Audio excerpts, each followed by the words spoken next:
Hello guys, it's Silk here, and I hope you enjoyed that little intro montage. And the goal of that montage, guys, was to show a new setting I've started using, which is the decouple pilot freelook setting. Now, this is an extremely controversial thing within Battlefield 5, and a lot of the real purist pilots, myself included, there's actually logs in my Discord of me always saying that I would never use this setting because I think it's too overpowered to really use. However, I've kind of converted to the dark side at this point, and I'm just learning how to use the setting for the sake of Battlefield 6. If it has the setting in Battlefield 6, I'm going to be the first one to abuse it, but I was going to just try not to use it in this game, but here you guys go. I'm going to be showing you guys how to set up this setting and how to use it to win almost all your dogfights. Now, the reason why this setting is overpowered is because, well, the hardest part in dogfighting is the awareness. Awareness is basically whether you're able to tell what the enemy is doing when you can't see them, and it's something you have to spend hours and hours developing, you know, in private dogfights or just a lot of public practice. Now, I know what this guy is going to do just based off like my experience of dogfighting. If he's a good pilot, I should be able to predict him. However, this setting takes the prediction out of it. As you can see, I am watching where this guy is flying, and I am able to basically cut his angles every single time. Now, the only skill you do really need with this setting enabled is the ability to cut the enemy, and I will be showing you guys how to do that as well. So this is probably the biggest change you can make to your dogfighting skill, guys. It's going to be a really good increase if you learn how to use this setting. So now I'll go into game and I'll show you how to set this thing up and how I like to bind it on PC. Okay, so we're here in the menu now, and I'm going to show you guys how to enable the decouple pilot freelook setting, along with how I found was best to set it up. So you start by going to options, you go controls, advanced, and then you find the setting down here, decouple pilot freelook, turn it on.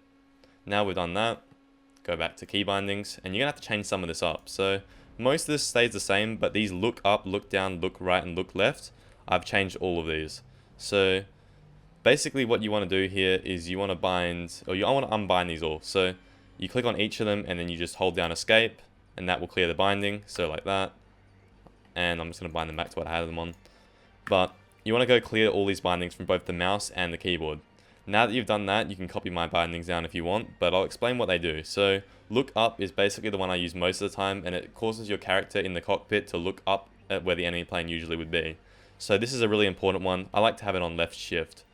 Now look down, I don't have that bound because you never really need to look down, and if you do, you can just reset it by clicking your right click, and that will just go back to the normal view. So it's important to have a reset. Personally, I have that on right click. Now, the other thing you want to do is you want to bind look right and look left. This isn't really for dogfighting, but it's more for farming. So I like to look around while I'm in my cockpit and fly just towards where the farm is. So I usually use E and Q to look right and left in the cockpit, and that's also, you know, it's really good. So I have look right on E and I have look left on Q. It's pretty close to my WASD keys, and I find it works really well. So that's pretty much how I set this all up. Here's the rest of my bindings in case you guys want to know. So this is for the planes, and if you want to copy these down, I guess you can. But I would recommend trial and error and finding what works best for you. That's what I did, and I found something I really like. Okay, so you guys are going to want to accompany this new setting that I've shown you with a technique called cutting, and it's really strong when you can see where the enemy plane is flying the whole time, and you can basically just cut the angles however you want them to be. So I'll try to show you guys this in a few different clips, and basically what a cut is going to be is when you fly to where the enemy plane is going to end up, which requires some prediction and some experience. So we'll start with this dogfight here. So we go into the head-on, I throw my bombs, and when I go into my rear cam, notice that this pilot hasn't rolled at all, which means he's going to continue his loop upwards. This means I can kind of go out to the right a little bit and attempt to cut him by meeting him at the top of his loop. You'll see that right now. As you can see, I've now got the advantage. I'm right behind him, and now I'm going to cut him again. So I'm doing what is called a low yo-yo. So I'm going to position myself lower than him in the loop. What will happen now is if he switches downwards, I will get a free angle. He'll literally cut himself for me. And if he switches upwards, well, I have enough separation from him where I can adjust to it and I get an even longer angle. So either way, he's kind of fucked now. He could keep looping in a horizontal circle, but it's not really going to get anything done. His only play here really is to counter cut me by going low as well, and trying to wait until he hears a swoosh and then switching, but it's not going to work. As you can see now, he decides to switch upwards, and I have so much separation that I can adjust for this and get a really big angle. I think I would have hit more with the BF-109 guns there, but if I aimed this gun better, I would have got even more damage. At this point, the dogfight is won, and he's going to be doing desperate maneuvers trying to reverse me, but it's just not going to work. Dogfight's over by this point. He can try to stall me out, but nothing will save him. His wings are already clipped, my health is full, it's over. I make sure to use my rudders there so I don't overshoot him, burn as much energy as possible, and it's an easy win. As you can see in this clip, this guy has been having it out for me all game, and he's going to be trying to sneak me from the side. I close the angles, and now I'm using the camera to spot what he does. Here, I see that his plane actually levels out because it rolled one too many times.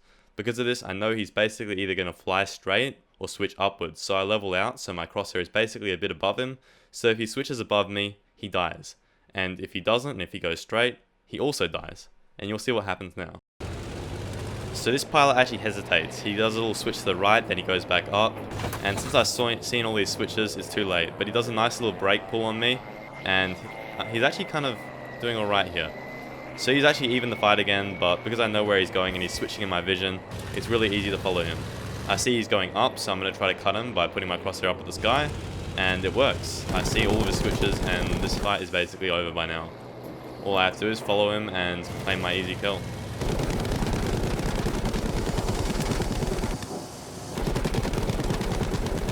Again, a nice little brake switch here, not too bad.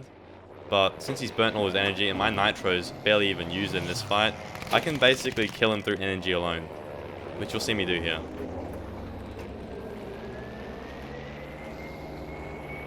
I could have used rear cam there to spot him again, and I actually ended up using it there because I kind of lost him.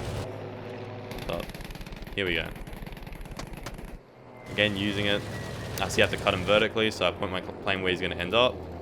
And that's a nice little cut there. Another angle.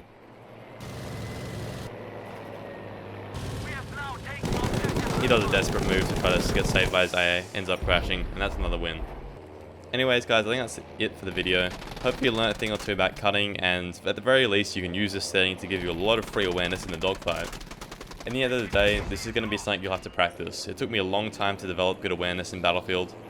And for me at least, most of it was done in private servers, so I'd get a friend who was better than me, get him into a dogfight server, and we'd just play a lot of dogfights, and I'd learn a lot from losing and figuring out what I did wrong, when they could see me, when they couldn't see me, when to do different things, because a lot of it is timing, and a lot of it is just speeding up that thought process. All the things you hear in this video are basically my live thoughts. I'm thinking this as I'm flying, and I'm just making sure to always put myself in the best position possible. It's something that you guys can develop too, but it will take practice, and this one setting won't do everything for you. But to be honest, it's never been easier to dogfight in Battlefield 5, so if you want to get into it, now would be the time. Anyways, that's it for the video. If you liked it, definitely leave a like rating, and if you disliked it, I'd appreciate a dislike and at least let me know what I did wrong. Anyways, that's it for the video guys. Hope you enjoyed. Peace.